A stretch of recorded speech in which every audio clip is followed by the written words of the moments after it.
नमस्कार प्यारे विद्यार्थियों, हिंदी की ऑनलाइन कक्षा में मैं आज आपकी प्रवक्ता बिंदु। बच्चों, आज हम अलंकारों के बारे में अध्ययन करेंगे। अलंकार शिक्षण बिंदु जो है 9वीं 10वीं और 12वीं के पाठ्यक्रम में सम्मिलित है। तो अलंकार क्या है, सबसे पहले हम इस पर चर्चा करते हैं। अलंकार शब्द जो है अलम प्लस कार यानी अलम और कार इन दो शब्दों से मिलकर बना है, जिसका मतलब होता है अलंकृत करना यानी सुशोभित करना, शोभा बढ़ाना। ऐसे तत्व जो काव्य की शोभा बढ़ाने के काम आते हैं उन्हें हम अलंकार कहते हैं। दूसरी भाषा में अगर बात करें या चर्चा करें तो जिस प्रकार मनुष्य जो है अपने शरीर को सजाने के लिए आभूषण आदि धारण करता है, जिससे उसके शरीर की शोभा जो है वो बढ़ जाती है, सुंदरता बढ़ जाती है, उसी प्रकार काव्य की सुंदरता बढ़ाने के लिए, और काव्य का मतलब यहाँ सिर्फ पद्यांश से ही नहीं है, गद्यांश में भी अलंकारों का प्रचुर मात्रा में प्रयोग किया जाता है। तो काव्य की सुंदरता यानी गद्यांश या पद्यांश जो भी हम पढ़ रहे हैं उसकी शोभा बढ़ाने के लिए जिन गुण धर्मों का प्रयोग किया जाता है या जिन शब्दों का प्रयोग वाक्य में किया जाता है उनको हम अलंकार कहते हैं। एक सामान्य सी बात करें, एक उदाहरण देती हूं मैं आपको कि सुंदर चंद्रमा की जो किरणें हैं, बहुत ही चंचल किरणें जो हैं, वो पृथ्वी और आकाश में विचरती हुई दिखाई देती हैं। इसकी बजाय इसको यूं कहा जाए कि चारु चंद्र की चंचल किरणें खेल रही थी जलथल में। तो ये बात सुनने में हमें ज्यादा रुचिकर लगती है, अच्छी लगती है।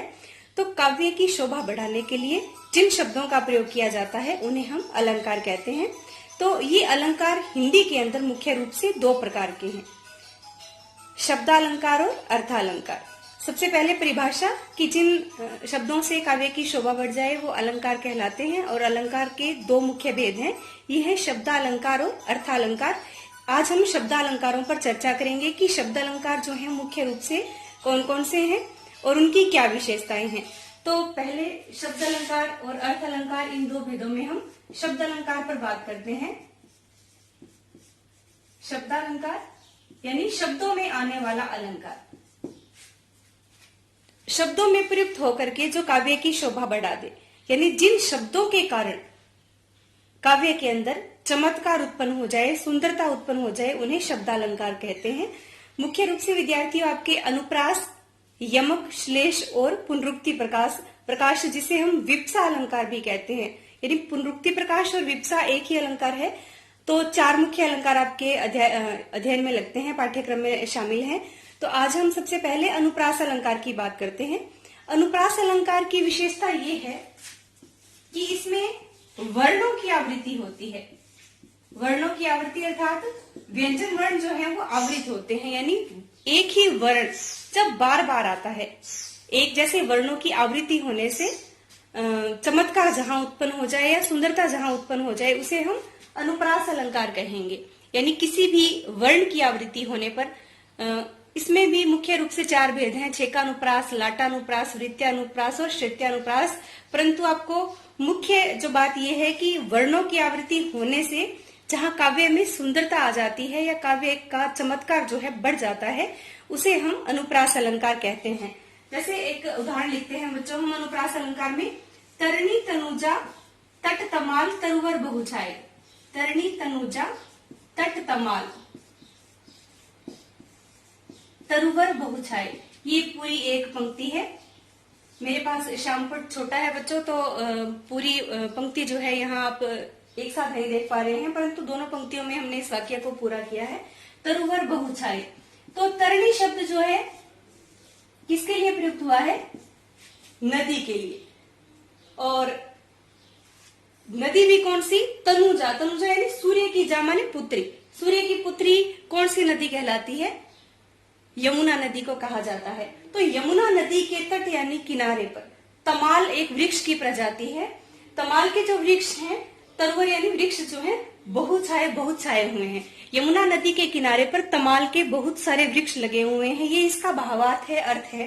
परंतु इस बात को यूं कहा जाता कि यमुना नदी के किनारे पर तमाल के बहुत सारे वृक्ष लगे हुए हैं, सुशोभित हो रहे हैं, तो ये सुनने में इतना प्रभावकारी नहीं लगता। इसके बजाय ये कहा जाए कि तरणी तनुजा तट तमाल तरुवर बहुछाए। ऐसे ही हमने चारु चंद्र की चंचल किरणें खेल रही थी जलथल में। छोटे बच्चे गीत भी गुनगुनाया करते हैं कि चंदू के चाचा ने चंदू की चाची को चांदनी चौक पर चांदी के चम्मच से चटनी चटाई। तो इसमें चे चे की आवृत्ति हो रही है। यहाँ हम देख रहे हैं कि इसमें तय तय वर्ण जो है 5 बार आवृत हुआ है। तो एक ही वर्ण की आवृत्ति होने पर जहाँ काव्य की शोभा बढ़ जाती है वहां अनुप्रास अलंकार होता है। आशा करती हूँ कि आपको समझ में आया होगा। इससे संबंधित और बहुत सारे उदाहरण, ऐसे बहुत सारे गीत भी हैं, आपने सुने होंगे।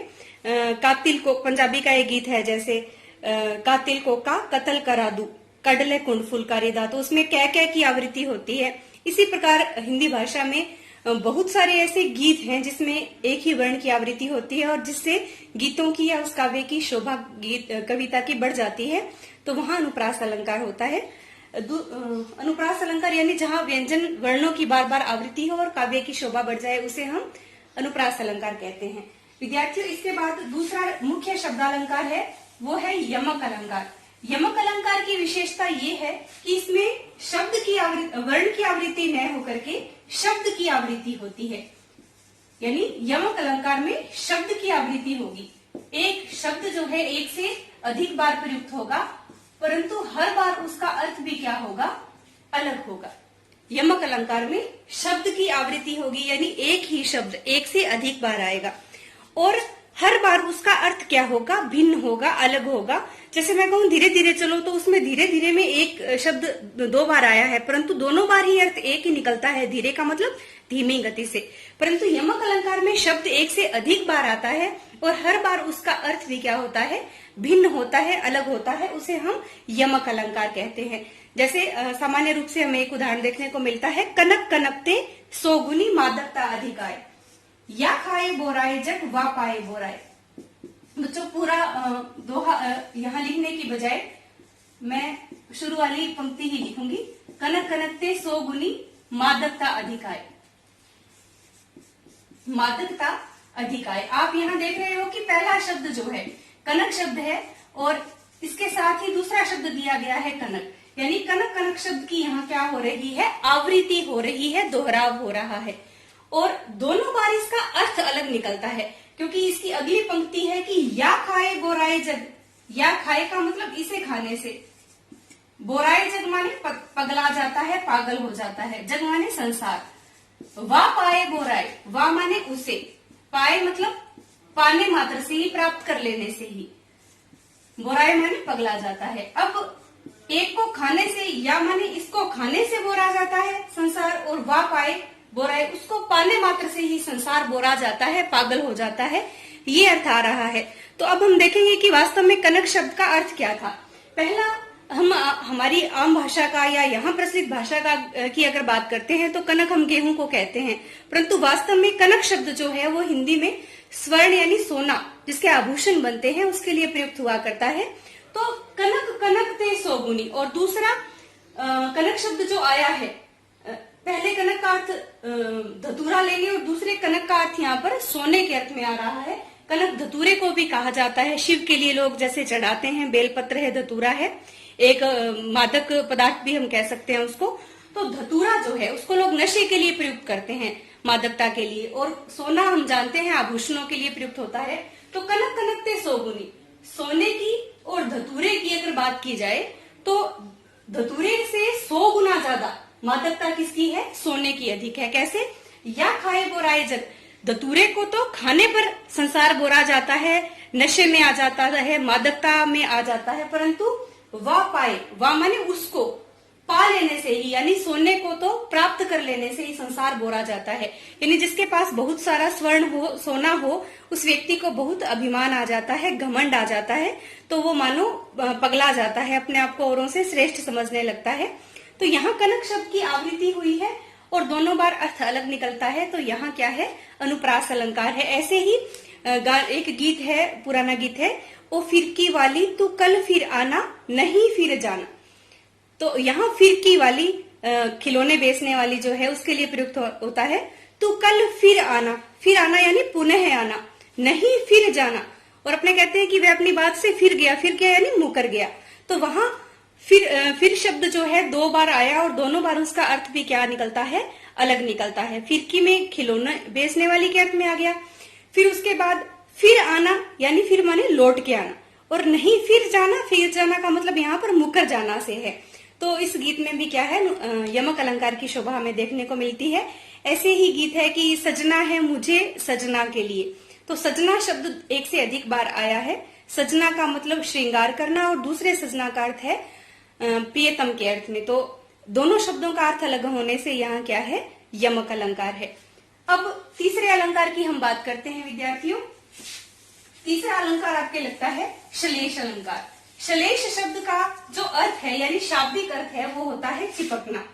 श्लेष का अर्थ होता है चिपकना, यानी ऐसे शब्द जिनके एक से अधिक अर्थ चिपके हुए हों, यानी शब्द एक बार आए परंतु अर्थ उसके अनेक निकलते हों। एक ही शब्द के जब अनेक अर्थ निकलते हों या अनेक अर्थ चिपके हुए हों, वहां क्या होता है, श्लेष अलंकार होता है। रहीमदास जी का एक दोहा है, रहीमन पानी राखिए बिन पानी सब सून, पानी गए न उबरे मोती मानस चून।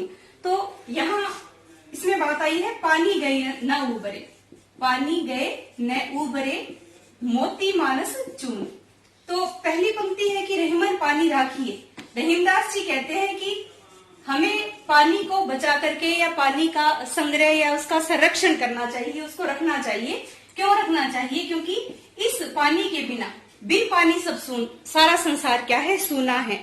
और पानी गए ना उबरे मोती मानस चून, क्योंकि पानी के चले जाने से न उबरे यानी उबरते नहीं है, उनका उद्धार नहीं होता है।